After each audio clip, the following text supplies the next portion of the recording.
சரி பேசுவோம் பொண்டாச்சு. எப்படி பார்க்குறீங்க இந்த ஒரு பக்கம் நாங்கள் ஒரு கொள்கை கூட்டணி தொடர்ச்சியாக ஒரு பெரிய எண்ணிக்கையில் வெற்றி பெறப் போகிறோம்னு சொல்லும்போது, இன்னொரு பக்கம் இந்த நகர்வுகளும் இருக்குது. இன்னைக்கு சிபிஐக்கான சம்மன் வருது, அது தொடர்ச்சியாக நடக்கக்கூடிய ஒரு நிகழ்வு அப்படின்னு ஒன்று பார்க்கலாம். அதே நேரத்தில் ஜனநாயகன் திரைப்படம், இதெல்லாம் ஒன்றா சேர்த்து பார்க்க வேண்டியிருக்கா?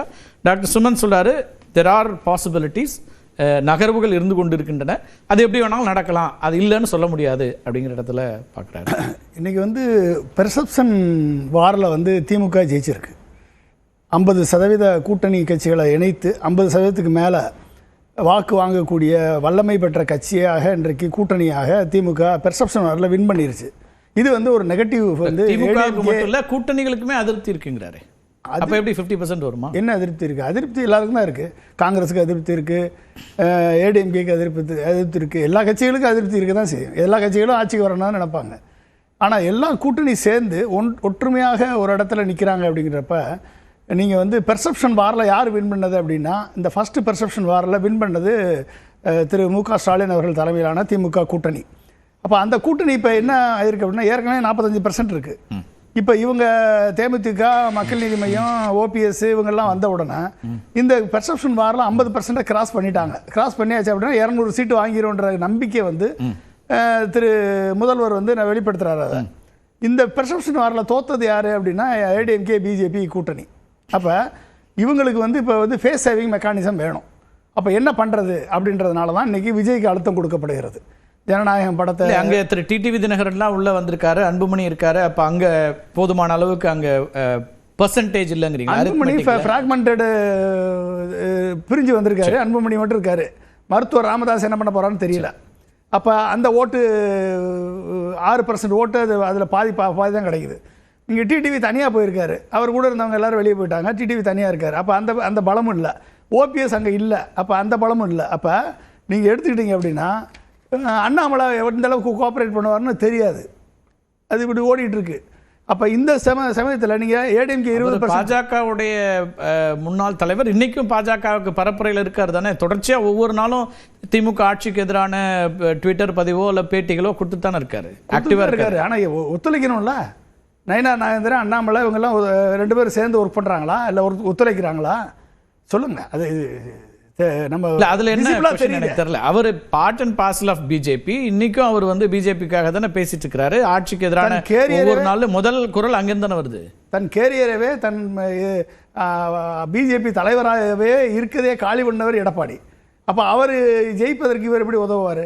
டிடிவி கடைசி வரைக்கும் என்ன சொல்லிட்டு இருந்தாரு? அப்ப இவங்கெல்லாம் ஒவ்வொருத்தருக்கும் ஒரு டிடிவி கிட்ட ஒரு மாற்றம் வந்தது மாதிரி ஏன் அண்ணாமலைக்கு வராது? அவர் தானே ஏற்கனவே ஒரு கூட்டத்தை சொன்னார்ல, முதலமைச்சரா அண்ணன் எடப்பாடி தான் அப்படின்றத அவரே சொல்றாரு. அண்ணாமலையுடைய அஜெண்டாவே வந்து ஏடிஎம்கே வீக்கெண்ட் பண்றதுதான் அண்ணாமலையுடைய அஜெண்டா. நீங்க வந்து இப்ப கூட்டணியில இருக்குன்றதுக்காக இவங்க பண்ணா கூட உள்ளுக்க வந்து அது வந்து ஒர்க் அவுட் ஆகலை, கெமிஸ்ட்ரி ஜெல் ஆகலை. அப்போ நீங்கள் எடுத்துக்கிட்டீங்கன்னா 20% ஏடிஎம்கே ஆல்ரெடி ஓட்டு இருக்குது. நீங்கள் ஆன்டி இன்கம் பட்ஜெட் 3% சேர்த்துக்கோங்க. டிஎம்கே எதிர்ப்பு ஓட்டு 3%, ஏடிஎம்கே ஒரு 23%. இவங்க ஏற்கனவே 18% என்டிஏ கூட்டணி இருந்தது, அது ஃப்ராக்மெண்ட்டாக போய் ஓபிஎஸ் இல்லை, டிடிவி தனியாக நிற்கிறாரு, மருத்துவர் ராமதாஸ் ஐயா இல்லை, இவங்க 3 பேர் இல்லை, சசிகலாவும் இல்லை. அப்போ இப்படிப்பட்ட சூழலில் நீங்கள் வந்து அது ஒரு 10 to 12% தான். அப்போ நீங்கள் மொத்தம் எடுத்துகிட்டு 32%. இந்த 32% வச்சுக்கிட்டு நீங்க பெர்செப்ஷன் வாரில் எப்படி வின் பண்ண முடியும்? அப்பதான் விஜய் வந்தாருன்னா வந்துடலாம். அங்கதான் விஜய். அப்ப விஜய் வந்து தனித்து நின்னா 8% வாக்கு வாங்குவார். ஆனா என்னைக்கு வந்து காம்ப்ரமைஸ் பண்ணி கொள்கை எதிரியோட கூட்டணி வைக்கிறேன், சுமந்த் என்ன சொல்றாருன்னா, இது வந்து ஏற்கனவே வேறு மாநிலங்களில் பார்த்துருக்குறாங்க. அவரு நான் அதிமுகவோட கூட்டணியில் இருக்கிறேன், பாஜக அதிமுகவோட கூட்டணியில் இருக்கு, வெவ்வேறு இடமா பாஜக எதிர்த்து கூட வேட்பாளர்கள் அவர் போட வாய்ப்பு இருக்கு அப்படிங்கிறாரு. அப்ப அது அந்த நேரடியாக கொள்கை எதிரியோட கூட்டணி அப்படின்னு அவர் எந்த இடத்துலையும் சொல்ல வேண்டிய அவசியம் இல்லையேங்கிறார். இல்லை, அந்த வாய்ப்புகள்லாம் இருக்குது, அதெல்லாம் அதுக்கான பாசிபிலிட்டிலாம் இருக்குது. ஏடிஎம்கேவோட இவர் அன்புமணி வந்து ஏடிஎம்கேவோட கூட்டணி வச்சிருக்காரு, டிடிவி வந்து என்டிஏவோட கூட்டணி வச்சிருக்காரு, ஏடிஎம்கே என்டிஏவும் தொகுதி பங்கீடு வச்சிருக்காங்க. இப்படி தானே அன்னைக்கு நம்ம பேசிகிட்டு இருந்தோம், அப்படி தான் இருந்தது, இப்படி தான் இன்னமும் இருக்குது. இது எந்த அளவுக்கு கூட்டணி ஒர்க் அவுட் ஆகுன்றது நம்மளுக்கு தெரியாது. ஏன்னா அப்படிப்பட்ட நேரத்தில் அதிமுகவோட நான் கூட்டணி வைக்கிறேன் அப்படின்னு இவர் சொன்னார்னா, ஊழல் சக்தி ஆனால் எடப்பாடியோட கூட்டணி வைப்பாரா அப்படின்னா, இவர் வந்து தூய சக்தி, அந்த ஊழல் சக்தியோட எடப்பாடியோட கூட்டணி வைப்பாரா? சரி, வச்சுட்டாரு. அப்போ நீ காம்ப்ரமைஸ் பண்ணிட்டீங்க அப்படின்னா உங்கள் கட்சியில் இருக்கக்கூடிய ரசிகர்களே ஓட்டு போட மாட்டான். அங்கே எதுக்கு விஜய்க்கு ஓட்டு போடணும்? அப்போ ஏடிஎம்கேயும் டிஎம்கேயும் எதுக்குறதுனால தானே விஜய்க்கு அந்த அட்ராக்ஷன் கிடைக்குது. அப்போ அந்த ஓட்டு கிடைக்காது, பொதுமக்கள் ஓட்டு. அவர் தொடக்கத்திலேருந்தே தன்னை வந்து திமுக எதிர்ப்பில் தானே பொசிஷன் பண்ணுறாரு. ஒன்று விஜயோட எதிர்ப்புங்கிறது முழுக்க முழுக்க திமுக எதிர்ப்பு, முதலமைச்சர் எதிர்ப்புன்னு தான் அவர் தன்னை வந்து பொசிஷன் பண்ணுறதே. ஒரு பக்கம் முதலமைச்சர் மு க ஸ்டாலின் வெர்சஸ் விஜய் அப்படி தான் அவர் நிறுத்துறாரு. ரெண்டாவது அவருடைய ரசிகர்களை பொறுத்த வரைக்கும், நீங்கள் வந்து மற்ற வாக்காளர்கள் ரசிகர்களை பொறுத்த வரைக்கும் விஜய் அவர் என்ன சொல்கிறாரோ அது அப்படி தானே அவங்க முடிவிடுவாங்க. நீங்கள் என்னதான் நீங்கள் டிஎம்கே தான் எதிர்ப்புன்னு சொன்னால் கூட கடைசியில் நீங்கள் எங்கே யாரை ஓட்டையை போட்டீங்க? ஏடிஎம்கே ஓட்டை தானே நீங்கள் வந்து மேக்ஸிமம் வந்து டென்ட் பண்ணுறீங்க.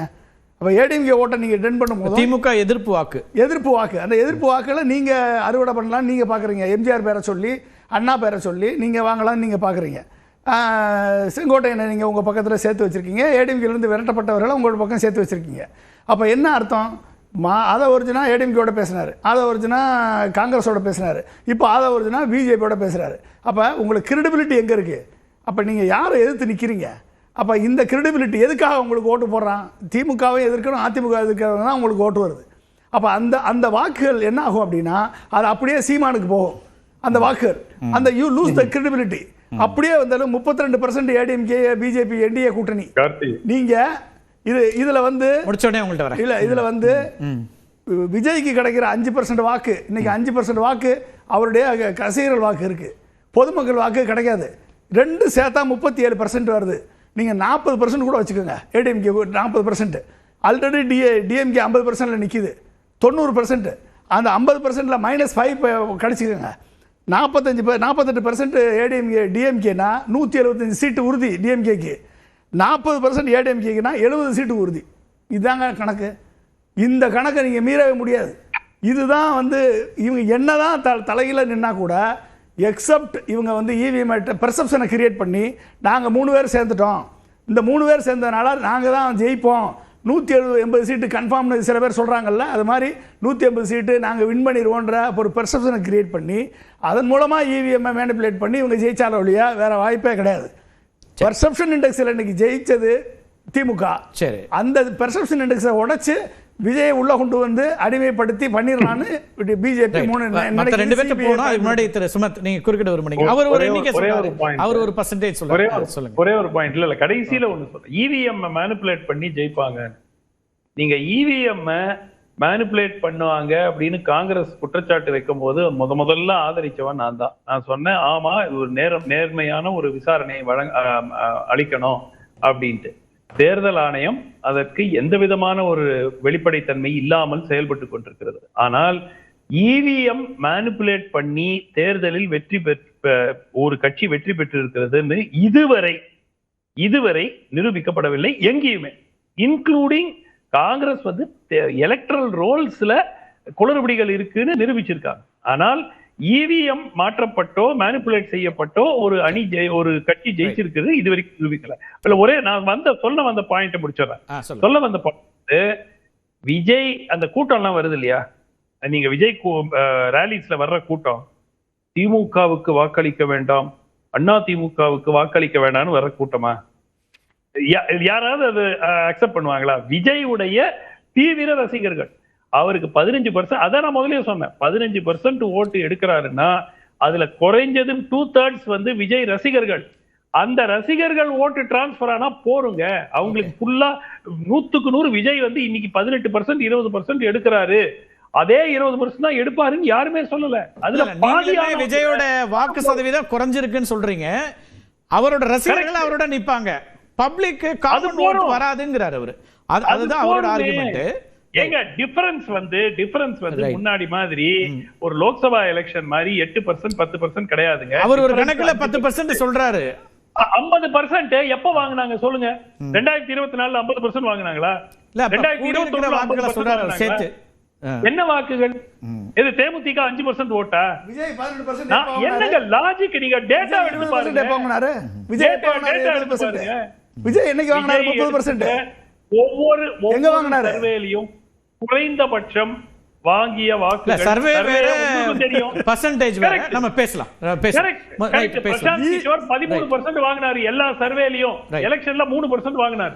ஆமா, நீங்க சொல்றது கரெக்ட். இங்கே நம்ம Correct. டிடிவி தினகரன் 8ல இருந்து 10% வாங்கினாரு சர்வேல 2019. ஆனா வந்தது 4%. சோ நிறைய அது வேற. சர்வேயும் ஆக்சுவல் ரிசல்ட்ஸும் நிறைய முறை வேற இருக்கு. நம்ம ரெண்டு பேருடைய கருத்தை கேட்டு வரேன். நான் இவிஎம் மேனிப்புலேட் பண்ணாம ஜெயிச்சிருக்காங்கன்னு சொன்னார் அப்படின்னா இது மாதிரியான ஒரு போகஸ் எங்கேயுமே கிடையாது. இவிஎம் எஸ்ஐஆர் வந்து ஒரு பெர்செப்ஷன் கிரியேட் பண்ணி இவிஎம் மேனிப்புலேட் பண்ணாம தமிழ்நாட்டிலேயே 11% பிஜேபி வாங்கியிருக்க முடியாது. 27 தொகுதியில மேனிப்புலேட் பண்ணிருக்கான். பண்ணுதான் 11% வாங்கியிருக்காரு. தேவசகாய் ஐஏஎஸ் சப்மிட் பண்ணிருக்காரு, டேட்டா சப்மிட் பண்ணிருக்காரு. 11% எப்படி வந்தது? எப்படி வந்தது 11%? இவிஎம் ஹேக்கிங் பண்ண முடியும் அப்படின்றத ப்ரூவ் பண்ண முடியும். நீங்க யாருமே சான்ஸ் தர மாட்டீங்க, யாருமே ப்ரூவ் பண்ண விட மாட்டீங்க. நீங்க அதுக்கு தேர்தல் கமிஷன் ஒத்துவராது. மத்த ரெண்டு பேரோட கருத்து நீங்க வந்து ஹேக்கிங் பண்ணுவீங்க.